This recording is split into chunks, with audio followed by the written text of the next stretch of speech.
Hey Potter people, it's Riley, and today we're going to be starting our chapter recaps for Harry Potter as a series. We're doing this up until Deathly Hallows Part 2, and I know it's April, we only have 3 months, and we're going to do as much as we can. So, we're going to get started today with Sorcerer's Stone, obviously. Chapter 1 of Sorcerer's Stone is The Boy Who Lived. In this chapter, we get an introduction to the Dursleys, Petunia, Vernon, and Dudley.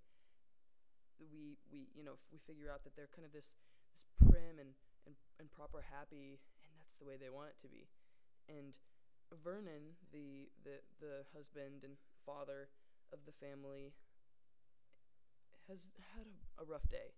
He just notices that strange things have been happening all over Britain. There has been shooting stars, men in weird robes, owls in daylight, and it's just something that he's not used to seeing. This is kind of, like I said, this is our first introduction to the Dursleys, and, we see how, prim and proper that they are. They're a very neat and organized family, and this just doesn't really sit well with them, and so Vernon gets kind of annoyed, and he questions Petunia about Lily and her lot. I'm doing air quotes, referring to witches and wizards. He thinks that it's all Lily's fault, the wizard's fault that all these things are happening. And so we kind of progress through the day, and Vernon notices that a tabby cat has been sitting at the edge of Privet Drive. And then we move on through the chapter, and we find out that tabby cat was Professor Minerva McGonagall, who, as we know, teaches Transfiguration at Hogwarts. Albus Dumbledore, the current headmaster of Hogwarts, arrives on Privet Drive along with McGonagall, and so she asks Dumbledore about the Potters, to which he confirms the rumor that they're dead. It was something that she wasn't sure about, because everybody was celebrating all over Britain that Voldemort was gone, but, they weren't really celebrating that the Potters were dead. Dumbledore, he uses, for the first time in the series, we get to see him use his Deluminator, which at the time this book was released, it's called a put-outer. And we see him flash out all the lights on Privet Drive, and it's just kind of a cool, nostalgic thing to look back on, because in Deathly Hallows, Dumbledore leaves Ron the Deluminator, and so it's just kind of neat to reread Deathly Hallows or watch the movie, and then reread this and watch the movie and see him use that when now Ron has it. Hagrid arrives on Sirius's motorbike, which is used in the 7th book to take him from Privet Drive. It's really nice because you don't know at the time when he's talking about Sirius Black that people thought, like, how bad people thought he was. It's just, that young Sirius Black, and then, I better take him back his motorbike, but little do they know, like, within the next couple of days, he's going to be taken to Azkaban. And for false reasons, they think that he was the one who sold James and Lily out to Voldemort, and they thought that he killed Peter Pettigrew. The reason he's going to Azkaban is because of fake killing Peter Pettigrew. Peter Pettigrew actually cut off his finger and, fled from the scene. So moving on, Albus, Minerva, and Hagrid discuss Harry surviving the Killing Curse, and how nobody has ever survived the Killing Curse before, and they thought it was just really weird how a defenseless little baby could survive it. And McGonagall goes, out of all the people Voldemort has killed, he couldn't kill, like, a little baby. And it makes it sound like McGonagall is kind of being a little snarky, like, he couldn't kill a baby? Psh, I'm gonna do it right now. Avada Kedavra, Harry. But I don't know. Yeah, it feels like she was gonna do that. But anyway, Dumbledore leaves Harry on the Dursleys' doorstep with a letter tucked in, and he's just, it's kind of, oh, Harry Potter, I will see you in 10 years. Well, that's more of a Michael Gambon. Harry Potter. Moving on to Chapter 2, The Vanishing Glass, we are introduced to older Harry. He's a young, scrawny boy living with the Dursleys, and it's Dudley's birthday, and it's the day before, or not the day before, sorry. It's a few weeks before Harry's birthday.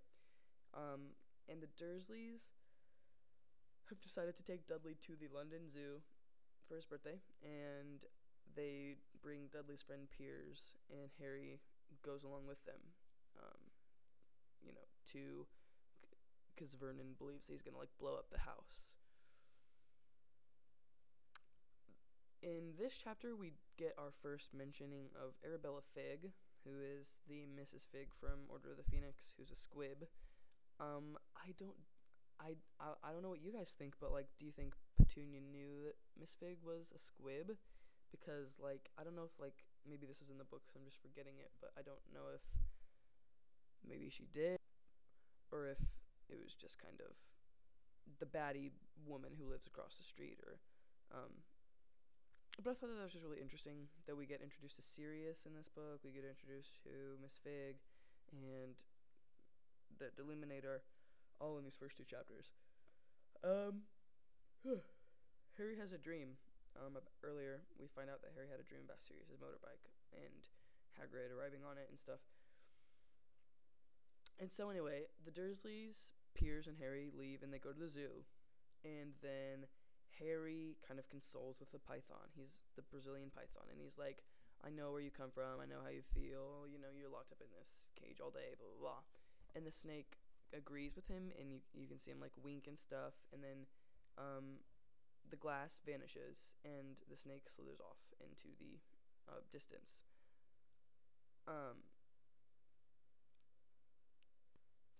We find out that Harry has been, we don't know it's a lie yet, but Harry's been fed this lie that his parents died in a car crash, which isn't true. And then Harry has a vision of a flash of green light, which, as we know, is Voldemort killing Lily. He would have seen only Lily die. He wouldn't have seen James. And then, as they're leaving and as they get back to Privet Drive, strange people are waving at Harry, and these people he doesn't know, and they're just waving at him. People like Daedalus Diggle that we find out about later in the book. So I thought that was really interesting. And moving on to chapter 3, The Letters from No One. Harry is grounded by the Dursleys, and we learn in this book that Dudley is off to go to the prestigious school of Smeltings, while Harry is to go to Stonewall, which is kind of a lower school than Smeltings, definitely. Otherwise, Harry wouldn't go to it if it was not lower than Smeltings. So Harry stays at Mrs. Figg's for a while, and Petunia is kind of like dying. No, she's not dying. She's dyeing Dudley's old uniform for Harry to wear, because she's too lazy to buy Harry some new clothes, because she thinks he doesn't deserve them. So anyway, they fetch for Harry. They tell Harry to go get the mail, and it's not something that is out of the ordinary for him. He goes to pick up the mail, and he gets a letter, and he picks up the letter, and he finds that it's for him, and it has the Hogwarts stamp and the coat of arms on it. And he brings back into the kitchen, and he's like trying to keep it all secretive and stuff, but he's like kind of like looking at it and stuff, and then they notice that he has it, and the Dursleys get like really upset, and then we hear Vernon say, I'm not having one in the house. He's obviously referring to having a wizard in the house, because he does not, he's learned all he knows about wizards and magic from Petunia, which we find out Petunia was jealous of Lily, for going to Hogwarts without her, but Petunia couldn't go because she was, a muggle. And then Vernon's just kind of like, okay, we're gonna give you Dudley's old. Okay, well, moving on. Vernon offers to move Harry to Dudley's old room, and so he moves into there, and then he starts getting more mail. It's all for Harry, and so the Dursleys go to a hotel, and they still get the mail. All these owls are flying it in, and they finally evacuate to a house at the sea. It's just a shack that's just built on this rock at sea, and they think no one's gonna find us here. Nobody probably even knows this is here. No one's gonna find us. And we see Harry counting down the days to his birthday, and then when everyone's asleep, just as he turns 11 years old, there's a knock at the door. And that leads us into chapter 4, The Keeper of the Keys. The door of the shack is knocked down, and then we get a description of who is behind the door. And I'll read the description real quick. It says, and as we know, this is, hold on, I'll just read the description first, and then we'll talk about who it was. So Joe writes,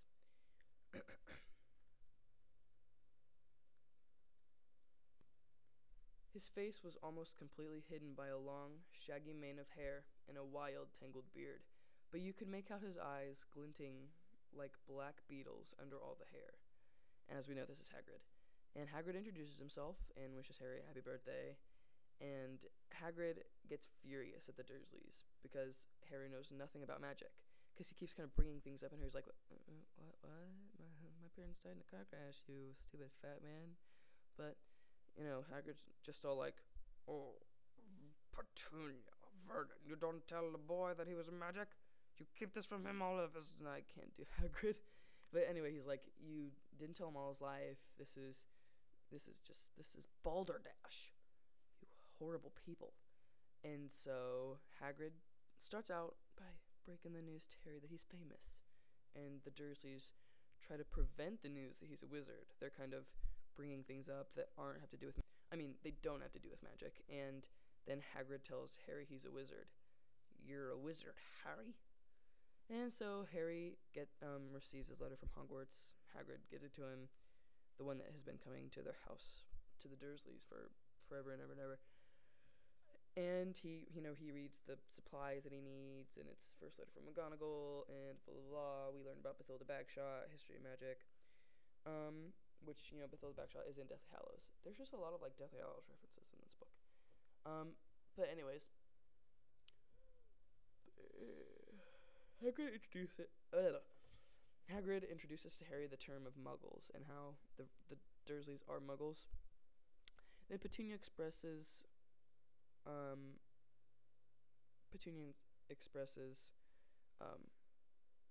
but she kind of hides it. She kind of expresses her jealousy for Lily, and she lets slip that she didn't die in a car crash. And so Harry's like, I'm in this house on the sea. I was gonna go crazy anyway. I think I'm crazy now. This big fat man just walked into my house, told me I'm a wizard, told me I'm famous. What do you mean my parents didn't die in a car crash? So Hagrid tells Harry about his parents and how Hagrid is the Harry is the only person to survive aka the killing curse. And by showing magic and by Dudley being a dudley person, he gets his pigtail that he spends the rest of the series trying to prevent by grabbing his butt and walking around that way. And it's really humorous watching the movie. And he gets the little spiral pigtail, and Hagrid he lets slip that he was expelled, and Harry's curious about that. And so then they're talking about how they go to Diagon Alley. They have to go there next, which leads us right into chapter 5, Diagon Alley. We get our introduction with words and without words of Gringotts and the Ministry in this chapter. I'll go talk about Gringotts a little more as the chapter progresses. Hagrid just kind of mentions the Ministry and how they keep rule of everything, and Harry gets his supplies, and we do get he at least reads it, he does read the letter, and we do get the mentioning of History of Magic by Bathilda Bagshot and Fantastic Beasts and Where to Find Them by Newt Scamander, who is a spoiler. I don't know why you're listening to this if you haven't read Deathly Hallows, but Luna gets married to Rolf Scamander, who's Newt Scamander's grandson, so that's Luna's grandfather-in-law, and he was also a headmaster at Hogwarts. Anyway, they go to the Leaky Cauldron, which is, the pub, it's the hangout, it's it's everything it's where all the wizards go. They gossip, they talk, and we do meet Daedalus Diggle in this book, in this section, I mean, and we see him again in Deathly Hallows, and he's in the Order, and so it's nice to see him in this book. When I was reading Deathly Hallows for the first time, I didn't really kind of catch on to that, and then when I went back to read Sorcerer's Stone again, I was like, oh, because after you read Deathly Hallows, and you're going to reread the series, if you want to read it in order, you go back to Sorcerer's Stone. So it's nice to know that after I finish the last book and I go back to the very first one, I see Daedalus Diggle again. We also, in the Leaky Cauldron, get introduced to Professor Quirrell, and it's tuttering Professor Quirrell, as Ian Hart says it, and he's just, he's really stuttering. He's very like, it's nice to meet you, Mr. Potter. I'm a professor at Hogwarts. I'll have you in my class, blah, blah, blah. So then they leave through the Leaky Cauldron, and they go to the huge brick wall, and Hagrid taps in the code for the passageway to get to Diagon Alley. And they walk into Diagon Alley. It's like, holy crap, it's this big alley that's diagonal, and there's shops, and there's a bank at the very end, and there's a wand shop. Yeah. So anyway, they go straight down the alley, and they go to Gringotts. And Hagrid does mention this Sorcerer's Stone. I don't have the book with me, but I'm pretty sure he doesn't mention it by name, the Sorcerer's Stone. But it's cool to hear that he does talk about it. So anyways, they get to Gringotts, and Hagrid's like, take him to Harry's vault, and then to vault you-know-what, to look at the and to see vault you-know-what, and, crap, I messed it up again. To go see vault. It's to see you-know-what and vault you-know-where. And so they take the cart ride that we see again in Deathly Hallows to the vault, and we see Harry's vault, and all the nuts and bolts, and galleons and sickles, and we learn about their whole currency way, and we do get to swing by the Sorcerer's Stone vault, the vault that it's in, and it's like really brief, and Hagrid just has to check that the bag is still in there, and at the time they go to Gringotts, it is, even though we do find out later on that it was still in that very same day. So anyway, we do, and later on Diagon Alley, get introduced to Draco Malfoy and Quidditch. And to be honest, before I had reread this a few times, I think before I reread this, I had kind of forgotten that we meet Draco first in Diagon Alley, because I've seen the movie more than I've read the books. I've seen all the movies more than I've read the books, but I've read each book like 3 or 4 times, so don't take that as a bad thing. But anyway, Harry corrects himself on saying Voldemort for the first time. He goes full you-know-who, and he kind of falls for the whole don't say his name, it's bad. And then we get Hedwig. Hagrid buys him for Harry's late birthday present. And then we get into Ollivanders. This is one of the most interesting parts of maybe even the whole series, because it's when Harry gets his wand, and it's where we learned about the cores, and how Harry and Voldemort share the same core in their wands. And so Ollivander discusses James and Lily's wands and their cores and their wood, and he talks to Harry about it. And then he talks about Hagrid's broken wand, and how a wand in that condition cannot be fixed. And he's like, I hope you're not using the pieces, are you? And Hagrid kind of like hides his umbrella, which is the remains of his wand. And